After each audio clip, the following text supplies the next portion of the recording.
nome é Rolf Sigmund. Meu nome é Sérgio Patrício. Sou Nítia Fajardo. Sou Santiago Ferrada. Je m'appelle Pierre Couturier. Sono Caterina. Meu nome é Sigrid Eckert.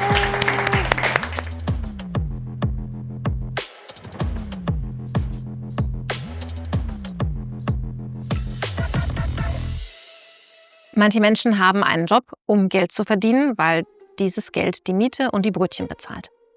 Ich glaube trotzdem, dass es einfach sehr, sehr hilfreich ist, als Unternehmen das Angebot, nämlich den Job, so gut zu beschreiben, dass sich Menschen, die genau so etwas suchen, überhaupt bewerben können.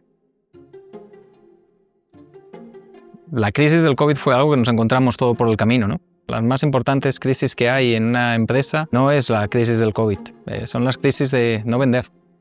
Y esas son las que dependen de uno mismo. En la vida siempre tenemos un margen de error. Tengas el margen de error muy pequeño o muy grande, cuando te viene una crisis como la del COVID, te va a afectar, de una forma u otra. Reduciendo ese margen de error, cuando te llega una situación como la del COVID, lo que consigues es salir fortalecido.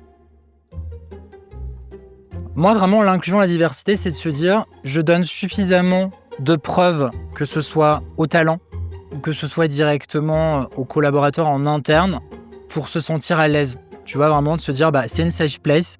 Et c'est ce que je fais aujourd'hui chez Artemis. Je prends la parole sur des sujets d'inclusion, de diversité, et c'est nous. Et vraiment, les premiers mots ou les premiers éléments que je partage, c'est soyez qui vous avez envie d'être. On vous accepte comme vous êtes, et c'est OK. L'importanza del essere fisicamente a contatto con il team, a contatto con le persone con cui lavori, credo sia l'elemento che può fare la differenza oggi. E poi ripeto, quello che mi succede ogni volta che viaggio è che, soprattutto quando poi visitiamo gli store, sento proprio che parte un processo creativo di pensiero, e con i ragazzi, poi con i membri del team ci facciamo sempre grandi risate perché cominciano a popping out, uso questo inglesismo, però escono fuori tante idee, tanti miglioramenti che si possono fare.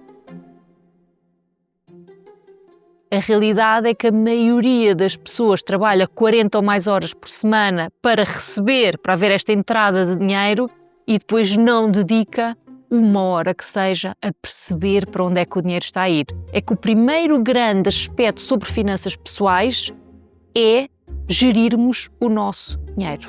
Como já não tiveram controle sobre o dinheiro, não conseguem poupar e, portanto, não conseguem dinheiro para investir. Têm que controlar as suas finanças, têm que perceber para onde é que o dinheiro está a ir